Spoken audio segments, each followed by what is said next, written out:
नमस्कार दोस्तों, मेरा नाम डॉक्टर अमरीश कुमार गर्ग है और मैं Narayana multi speciality hospital Jaipur में सीनियर फिजिशियन हूँ। आज हम बात करेंगे बरसात के मौसम में होने वाले वेक्टर बोर्न बीमारियों के बारे में। साथ ही हम जानेंगे कि इन बीमारियों से हम अपने आप को कैसे बचा सकते हैं। बरसात के मौसम में चारों तरफ हरियाली होती है, लेकिन साथ ही ये कई प्रकार की वेक्टर बोर्न बीमारियों को भी जन्म देता है। इसलिए हमें इनके प्रति सावधानी लेना बहुत ज़रूरी है। बरसात के मौसम में जो वेक्टर बोर्न बीमारी होती हैं उनमें मुख्य रूप से डेंगू, मलेरिया, चिकनगुनिया और वायरल गैस्ट्रोएंटेराइटिस है। अब हम डेंगू वायरस के बारे में, डेंगू इन्फेक्शन के बारे में थोड़ा विस्तार से जानेंगे। डेंगू एक वायरल बीमारी है जो कि एडीज इजिप्टाई नामक मच्छर से एक व्यक्ति से दूसरे व्यक्ति में फैलता है। यह मच्छर जनरली दिन के समय काटता है और घर के आसपास जमा हुए साफ पानी में पनपता है। डेंगू इन्फेक्शन कैसे फैलता है? जब एडीज मच्छर डेंगू के किसी मरीज को काटता है तो डेंगू का वायरस उस मच्छर के शरीर में प्रवेश कर जाता है और जब वही मच्छर किसी स्वस्थ व्यक्ति को काटता है तो वो डेंगू का वायरस उस स्वस्थ व्यक्ति के शरीर में जाकर डेंगू का इन्फेक्शन करता है। डेंगू के लक्षण हमें क्या दिखाई देते हैं? जनरली मच्छर के काटने के 4 से 10 दिन बाद डेंगू के लक्षण दिखाई देने लगते हैं, जिनमें मुख्य रूप से तेज़ बुखार आना, 104 से 105 डिग्री फ़ारेनहाइट तक बुखार आता है, सर दर्द होना, स्पेशली आंखों के पिछले हिस्से में दर्द होना, जिसे रेट्रोऑर्बिटल पेन कहते हैं, जो कि डेंगू का कैरेक्टरिस्टिक फीचर होता है, मांसपेशियों में दर्द होना, जोड़ों में दर्द होना, दर्द काफ़ी ज़्यादा होता है, इसलिए डेंगू को ब्रेक बोन फीवर भी कहते हैं, हड्डी तोड़ बुखार जिसे हम बोलते हैं। इसके साथ साथ शरीर पर लाल रंग के चकत्ते बन जाना, कुछ पेशेंट्स में पेट में दर्द और उल्टी होना शामिल है। कई पेशेंट्स में डेंगू की सीवियरिटी एकदम बढ़ जाती है, तो सीवियर डेंगू में जनरली जो बताए पहले लक्षण हैं उनके साथ साथ नाक और मसूड़ों से ब्लड आना, उल्टी में ब्लड आना, साथ में ब्लड प्रेशर का कम होना, यूरिन आउटपुट कम होना और प्लेटलेट 20,000 से कम होना शामिल है। डेंगू की जांच कैसे करें? शुरुआती 5 दिनों में, डेंगू इन्फेक्शन के 5 दिनों में हम एंटीजन से डेंगू की जांच कर सकते हैं, डेंगू का पता लगा सकते हैं। 5 दिन के बाद एंटीबॉडी टेस्ट द्वारा हम डेंगू का जांच कर सकते हैं। ट्रीटमेंट, डेंगू एक वायरल बीमारी है, कोई पर्टिकुलर एंटीवायरल ट्रीटमेंट डेंगू का नहीं होता है, केवल सपोर्टिव ट्रीटमेंट से ही हमें इसका इलाज करना होता है।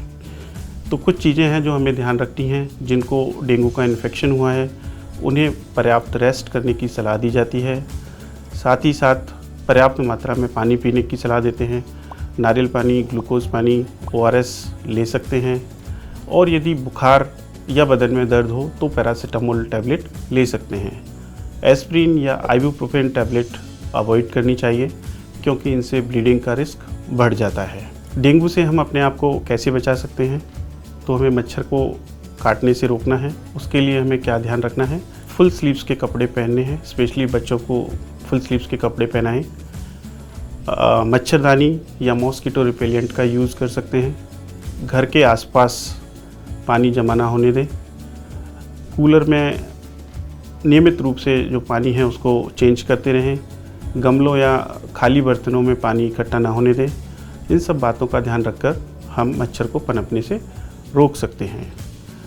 हमें डेंगू के मरीज को कब अस्पताल ले जाना चाहिए? स्पेशली अगर बुखार पैरासीटामोल देने के बाद भी नहीं उतर रहा है, पेट दर्द बहुत ज़्यादा है और ब्लड प्रेशर अगर लो हो रहा है, यूरिन आउटपुट अगर कम है, तो उस स्थिति में हमें अस्पताल जाना चाहिए और डॉक्टर की सलाह लेनी चाहिए। डेंगू के बाद अब हम मलेरिया के बारे में कुछ विस्तार से जानते हैं। मलेरिया एक संक्रामक रोग है जो प्लाज्मोडियम पैरासाइट से फैलता है। फीमेल एनाफिलीज मॉस्किटो जनरली इस प्लाज्मोडियम को एक व्यक्ति से दूसरे व्यक्ति में फैलाती है। जब एनाफिलीज मॉस्किटो मलेरिया के किसी संक्रमित पेशेंट को काटती है तो मलेरिया के पैरासाइट उस मच्छर के शरीर में चले जाते हैं और जब वही मच्छर किसी स्वस्थ व्यक्ति को काटती है तो मलेरिया पैरासाइट उस स्वस्थ व्यक्ति के शरीर में जाकर मलेरिया का इन्फेक्शन करते हैं। लक्षण मलेरिया के हमें क्या लक्षण दिखाई देते हैं? जनरली मच्छर के काटने के 7 से 14 दिन बाद मलेरिया के लक्षण दिखाई देना शुरू होते हैं, जिसमें मुख्यतः तेज़ बुखार 104 से 105 डिग्री फ़ारेनहाइट फीवर होता है, बार बार ठंड और पसीने के साथ बुखार आता जाता रहता है, सर दर्द, मांसपेशियों में दर्द, पेट में दर्द, उल्टी होना, थकान और कमजोरी होना आदि इसके लक्षणों में शामिल हैं। इसकी हम जांच कैसे कर सकते हैं मलेरिया की? तो मलेरिया की जांच के लिए ब्लड स्मीयर से हम इसको जांच कर सकते हैं और इसके साथ साथ ही रैपिड डायग्नोस्टिक टेस्ट होते हैं जिनसे हम मलेरिया की जांच कर सकते हैं। 15 से 20 मिनट में हमको रिजल्ट मिल जाते हैं। जांच जितनी जल्दी हो उतना बेहतर होता है। ट्रीटमेंट की जहां तक बात करें, मलेरिया एक ट्रीटेबल डिजीज़ है और इसको पूरी तरह से कंट्रोल किया जा सकता है।